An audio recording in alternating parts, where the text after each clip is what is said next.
بسم اللہ الرحمن الرحیم والصلاۃ والسلام علی سید الانبیاء والمرسلین وعلی آلہ وصحابہ وآل بیت اجمعین۔ السلام علیکم ورحمۃ اللہ تعالی وبرکاتہ۔ معزز سامعین ناظرین، ہمارے مرکز صراط مستقیم جامعہ جلالیہ رضویہ مظہر الاسلام کے عظیم فاضل حضرت مولانا قاری محمد حسنین سجاد جلالی صاحب زید شرفو، آپ جہاں پر خطابت فرماتے ہیں، آپ کے محلہ میں ایک بدعقیدہ شخص فوت ہوا تو اس کا فوتگی کا اعلان کروانے کے لحاظ سے انہیں کہا گیا، اب ظاہر ہے کہ وہ شخص بدعقیدہ فوت ہوا ہے تو ہم اپنی اہل سنت و جماعت کی مساجد میں وہ کیسے اعلان کر سکتے تھے، تو انہوں نے اس بات پہ انکار کیا۔ بحمد تعالیٰ ہماری جو تربیت کی گئی ہے، ہمارے قائد نے جس طرح کہ خود قید و بند کی صعوبتیں بھی برداشت کی ہیں اور مشکلات کا سامنا بھی کیا ہے، باوجود اس کے کہ آپ حق پہ ڈٹے رہے ہیں، تو اللہ کی فضل سے ہماری بھی تربیت یہی ہے، اور جیسے وہ خود رائے عزیمت کا انتخاب کر کے چل رہے ہیں، ہمیں بھی تلقین یہی کی گئی ہے کہ رائے عزیمت ہی اختیار کرنی ہے۔ تو ہمارے فاضل قبلہ قاری حسنین سجاد جلالی صاحب دامت برکاتہم القدسیہ نے بھی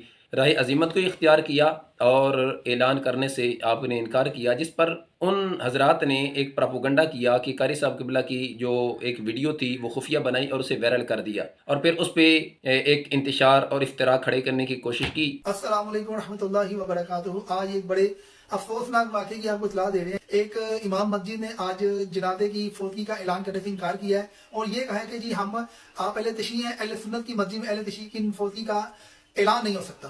میں آگے وہ پوری ڈیٹیل والی ویڈیو ہم نے بنائی ہوئی ہے، وہ آپ کے ساتھ شیئر کی ہے۔ اللہ تعالیٰ ہمیں نبی مکرم صلی اللہ علیہ وآلہ وسلم کی سیرت پر عمل کرنے کی توفیق عطا فرمائے اور فرقہ واریت کی لعنت سے ہمیں نجات عطا فرمائے۔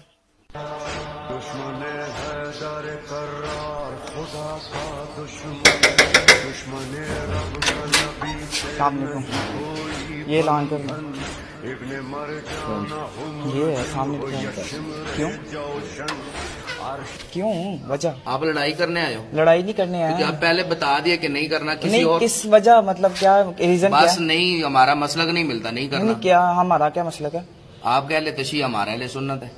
یہ میں ویڈیو جب اب نیٹ پہ اپلوڈ کروں گا نا، میں ابھی آپ کا سافٹ ویئر اپڈیٹ کرواتا ہوں۔ جب میرے سے رابطہ کیا گیا، ظاہر ہے کہ میرے پاس ایک جلالیہ علماء کونسل کی ذمہ داری ہے، تو میں نے قاری صاحب سے گزارش کی کہ آپ جو معززین علاقہ ہیں ان کی ایک میٹنگ بلائی جائے اور اس میں یہ بات رکھی جائے۔ تو قاری صاحب نے جب میٹنگ بلائی اور اس میں اس بات کو رکھا تو سارے معززین علاقہ نے پھر ان نوجوانوں کو بلایا کہ جنہوں نے یہ خفیہ ویڈیو بنائی اور اسے وائرل کیا۔ پھر وہ نوجوان آئے اور انہوں نے قبلہ قاری صاحب سے معذرت بھی کی اور اپنی ویڈیو جو قبلہ قاری صاحب کے خلاف انہوں نے بنائی تھی اسے ڈیلیٹ کرنے کا بھی انہوں نے عہد کیا ہے۔